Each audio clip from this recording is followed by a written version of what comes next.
Welcome into NHL Tonight, presented by Advil. A different atmosphere after Game 4 outside TD Garden than it was in Game 3. That is because the Chicago Blackhawks even up the 7-game series with a 6-5 overtime victory over the Boston Bruins in Game 4 at TD Garden. Seidenberg saw that one squirt on through, taken on by Kane, shooting, and that ricocheted off Rath. Bickle tries to play, and that one is blocked by Bergeron. Kept along by Seabrook, right, score! The Blackhawks have won it!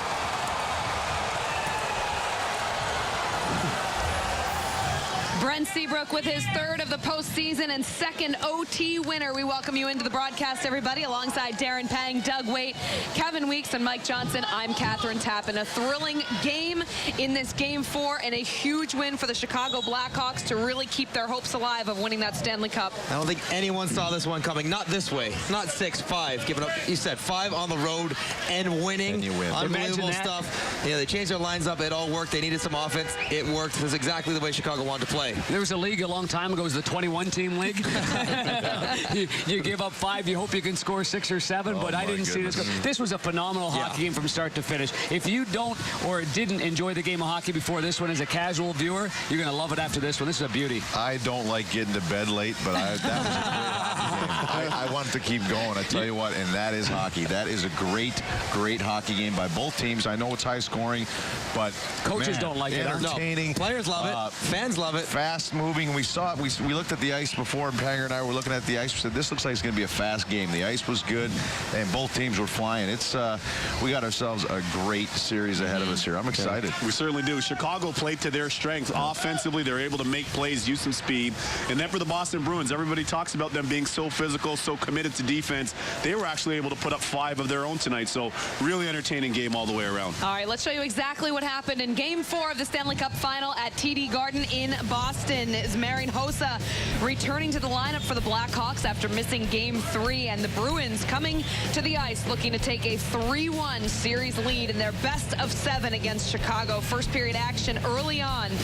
No score when on a dump-in, Tuukka Rask tries to clear it, but Duncan Keith is right there, steps up, centers the pass to Hossa. He almost makes an immediate impact, but Rask and company right there to make the save. Nice play by Keith, staying active, keeping it alive, jumping down the boards. You saw a lot of this out of the Chicago defenseman, and then he fools Tuukka Rask. I think he's going behind the net, shovels it out short side, and Marian Hossa just can't find the biscuit. Otherwise, that would have been a good start, 1-0. Later in the first, Bruins on the power play when Tyler Seguin can't get the puck past Brendan Saad, who makes a nice pass to Michael Handzus up the ice, shorthanded. He gets his third of the postseason, ending Tuukka Rask's shutout streak at 129-14. Young legs carrying the day. There's an example of the speed of the Chicago Blackhawks.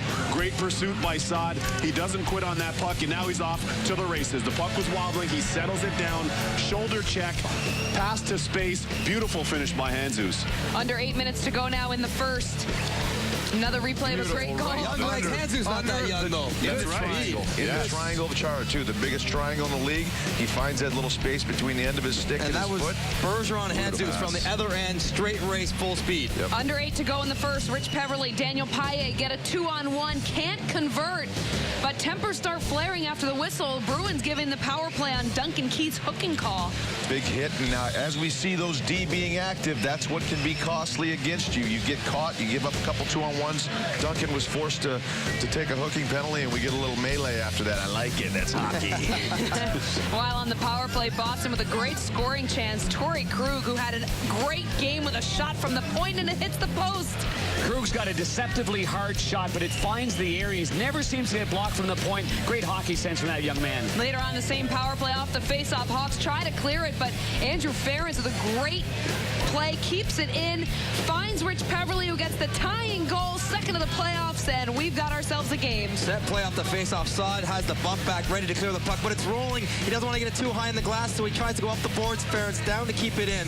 Saad again, toe picks to turn it over. And right now, Crawford doesn't know where to go. Looks like he's playing the pass a little bit as he's trying to identify who this puck is going to. I would say he's frozen on this play. He's got Hjalmarsson. He's not set. He's unprepared, and he just snaps by the glove side. He's quite ready. Yep. Flashback to the pregame show Kane and Toews put together by Coach Q, and our own Barry Melrose had this to say.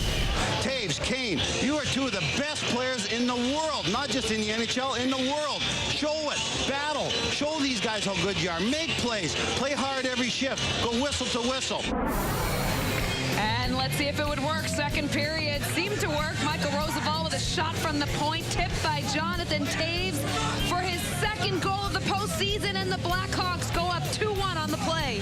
I love this because the Hawks get a great entry, and then they go back to the point, go to the front of the net. Stretch pass by Roosevelt, not direct, but they're still able to corral it, get in with 3 guys, and it's a 3-on-3 down low. Now watch Bickle go to the net. Now Toews goes to the net, and there's a point shot. That's a very difficult deflection for Toews on his backhand, no less. Does it start as a double I formation with a slant to the side tip in? Yes, it does. And Michael Roosevelt, some good vision to put it there. Right?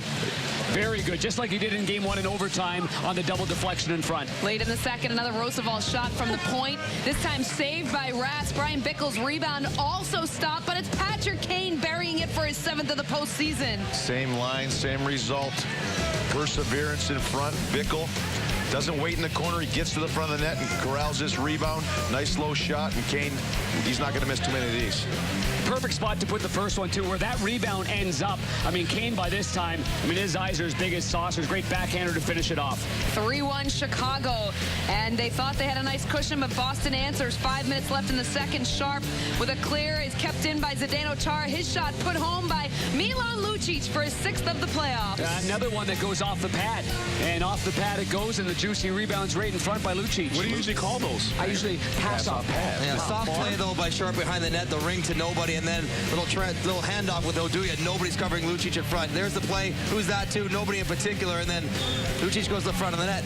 Oduya and Sharp are standing right beside him. He gets the rebound, puts it in. The theme is get to the front of the net. Bickle, Lucic. Chicago would answer 49 seconds later. Dennis Seidenberg pinches, giving Michael Frolik and Marcus Kruger a 2-on-1. Rask makes the initial save, but Kruger puts home the rebound for his 3rd of the postseason. It's nice if you could get this type of contribution from your 4th line. Great play by Bolin. He just does an indirect pass off the wall, and that sets up the transition game through the neutral zone. Speed coming at the Boston Bruins. One of the Bruins defensemen pinched the far way. Oh, how's your groin? Watch your groin. How about staying with that, Kruger? Not skating by it, slamming on the brakes, collecting yourself and the puck. Great hockey sense. Reminds me of a young Dougie Waite. Thank you very much. Still in the second, Bruins on the power play off a Chara point shot. The puck goes over the net, and Patrice Bergeron gets his 3rd power play goal of the Stanley Cup final. Terrible bounce here. Comes off the glass on top. I think it trampolines off the net here. It goes right onto Bergeron's stick. Tough one for Crawford to handle, but I tell you what, big goal, staying in front of the net. It's all about net presence. The theme is net presence today. What a goal from Patrice Bergeron, and here we see it again. Brad Great Marchand play. not swinging at that puck above the crossbar, tying up Seabrook, letting it get to the ice. Smart play by him. Recognizing he can't touch it, maybe one of his teammates can. Yeah, no chance for Crawford whatsoever with that play behind him. Boston continued to put pressure, time winding down in the second. Peverley with a great centering pass, gets it to Chris Kelly, but he puts it off the post. Taves turnover there. Sagan did a great job of getting it over, and look at this. Oh, Bearman, glorious. Oh, my God. Could not be more of an empty net. You're going to be 3. The overhead is even worse. Wide open. Look how far out Crawford was fighting on Moments that later, play. a great play behind the net. Bergeron finds Jaromir Jagr alone, but Corey Crawford makes a pad stop. This is a kick save and a beauty right now. We talked about the original 21-team league, Weeksy. That's a save like that. Fight through traffic, get that pad down low, and Jagr gets denied. And Jagr had a terrific game. He sure did. The young sprite there in Pang-esque. We take you to the third now. Jagr with some great work down low, trying to find his forward line mate here, Patrice Bergeron, for his 2nd of the game, and he gets it. We're tied at 4 apiece. Jagr so big and strong down low, protecting the puck. Oduya trying to battle him. Finally wins the battle again. It's another sloppy play with the puck here. Who's that one to? You can't just give it right back to him. He's already too hard to get it off. And then as he battles, watch Bergeron slide to the high slot, get lost in coverage. Bolin a little too low, and then glove side, puck a little behind him, slings it on in there. Above the pad, below the glove. We've seen this before. Yes, we have. Most guys go high glove. It's always right Puck's a little behind, though. We can't get it up. Yeah, it's always in the middle. Still in the third, it's Johnny Oduya keeping it in. The puck finds Victor Stahlberg, but it's Tuukka Rask coming out to make a sliding save. And what a play by Tuukka Rask. Both goaltenders outstanding in this game. Under 9 minutes left, Blackhawks on the power play. Patrick Sharp finally gets his power play goal for for Chicago, and the Hawks take a 5-4 lead in the third. Finally, because they're decisive on the power play. Great puck movement. Great move. Whoa, what happened? Watch the celebration. Watch Jonathan Toews in the middle of the screen. He's going to establish that middle of the ice in the high slot. Now he's going to retreat, and into the right of your screen is Patrick Sharp, Thunder Bay, Ontario, with a 2-foot putt.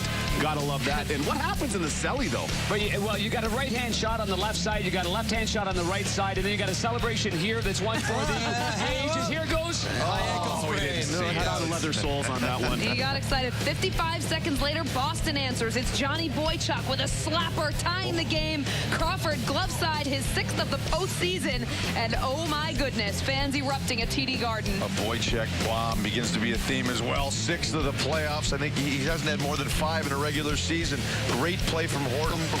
Close support in the F3 spot. Finds Boychuk, and watch this bomb. Infrared. What is infrared? Where did that go? That's just too hard of a shot. That's 100-mile-an-hour plus. Infrared beam. He took a big divot there, too. We might have to replace that. Yeah. And for the first Stanley Cup final since 1993, we head to 3 games in overtime, and this time it is Chicago taking the victory in Game 4. Brent Seabrook gets his 2nd OT goal of the postseason with a slap shot by Tuukka Rask, and the Chicago Blackhawks even up the series. And the theme of the Chicago defenseman jumping in on the weak side, getting involved in the offense. We saw Seabrook score a similar goal against Jonathan Quick in the series against the LA Kings, going hard and low to the opposite side. This is a perfect shot by Seabrook. You'll notice Seabrook comes through the slot here. He loses Jagger by going through the slot, coming out and moving. He's not just standing up high at his point, and he ends up getting a step on him and blasting it home. Jonathan Toews does everything here. He's battling in Char. He's battling with Seidenberg. Unbelievable. Distracting Tuukka Rask, who's pretty deep in his crease right there on a point shot. All going together for the overtime winner for Chicago. Because he's got no choice because of the limited amount of space. He can't get out because of the great work by Jonathan Toews. What a game by the captain. What a game by the Chicago Blackhawks as they even this thing up, heading back to home ice for Game 5 on Saturday night. And the last time 11 goals were scored in a Stanley Cup final game was back on June 6, 2010. It was Chicago beating Philadelphia 7-4. This time they do it 6-5, and the game-winning goal coming from Brent Seabrook, his 2nd OT goal of the postseason and 3rd of the playoffs. Corey Crawford, 28 saves for the win for the Hawks. John Forsland with Patrick Sharp. We're here with Patrick Sharp. First of all, congratulations on what was a classic, really another great game to play in, and certainly let's start with the winning goal and a great shot by Brent Seabrook. And traffic in front of the net tonight was a big key. Yeah, we talked for a couple of days about getting ugly goals, getting to the net, disrupting the goaltender as best we can, and Seabs has done it tons of times for us in overtime, not just in this playoff run, but it seems like every game in the regular season he's always chipping in with an assist or a big goal or making something happen. So when he kind of made the play at the blue line, I think a lot of guys on the bench knew he was going to find a way in. Talk about the level of commitment tonight to a man right through the lineup, responding to a challenge, and I don't think you're surprised by it, but certainly it was a level that needed to go up a notch and did. Yeah, not at all. We talked for a couple of days. We weren't happy with how things played out in Game 3, and there were some stretches of the game that were pretty ugly out there. But, never once did we doubt the character and in the heart of our team. We've bounced back from a lot of different situations, not just in this playoffs, but the last couple of years. So it was a big win tonight. We probably could protect the net a little bit better and give up a few less chances, but at the end of the day, we got the win. You got to your speed, too, through the middle. Did you think this was probably, if you compare it to other games, better than what you've seen? Yeah, I think so. There's so much emphasis on the guy with the puck. I feel like the guys that don't have it need to help the puck carry out just as much, move their feet, get to an area where they can receive the puck with speed. And we've got 4 lines that can score. We showed that tonight. We have 4 lines that can skate, and when our DJ get activated, it's a tough rush to stop. I know there's 2 days off, but it sets up very well for your team now with home ice back on your side, and what should be a battle here with 2 out of the next 3. Yeah, I mean, it doesn't really change our mindset. It feels nice to get this win. It gives us home ice back, but we got to take care of it, and we got to play well at the United Center. We know this is going to be a tough series going forward. It's been that way every game, so we expect it to be the same. Congrats. Good luck in Game 5. All right, John, thank you. We now have 3 overtime games in the Stanley Cup final, and the most overtime games in a Stanley Cup final. Feel was the difference in this game for your team? They were better than we were. To the Hawks, Joel Quenneville. Last series, you put Kane, Toews, and Bickell together, and they come up with Kane comes up with a big goal. You do it again tonight. What's your thinking, and what'd you like? Well, I like that line. You know, Vic, getting reunited there. They seem to have some chemistry there, and they got some scoring. Certainly helps. But they got a little bit of difference. Everybody in that line brings a little bit something different to the party. Vic's off the rush, can shoot. Kaner's got possession. Johnny's gets through. So it's a it's a nice combination. So it was nice to see him back and nice to see him productive too.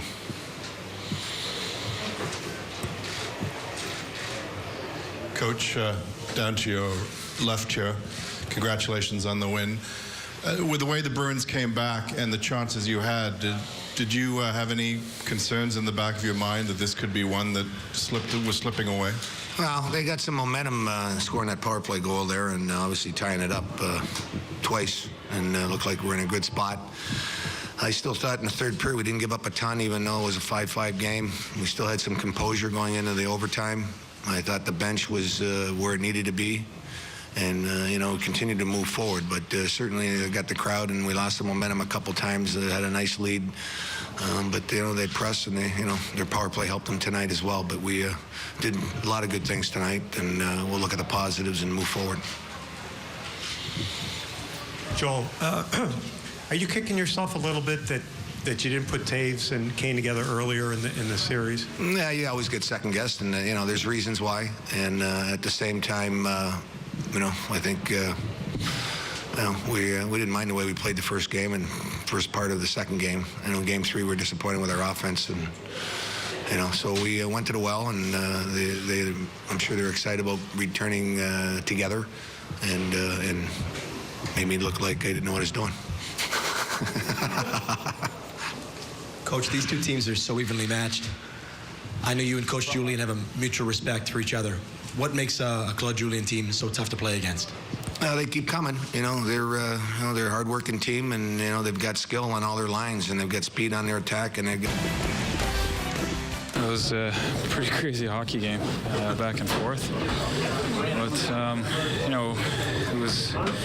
it's good of us to stick with it, no matter how many times we lost the lead there. We stayed positive and kept playing hard, and it was a hell of a shot by Siebes there.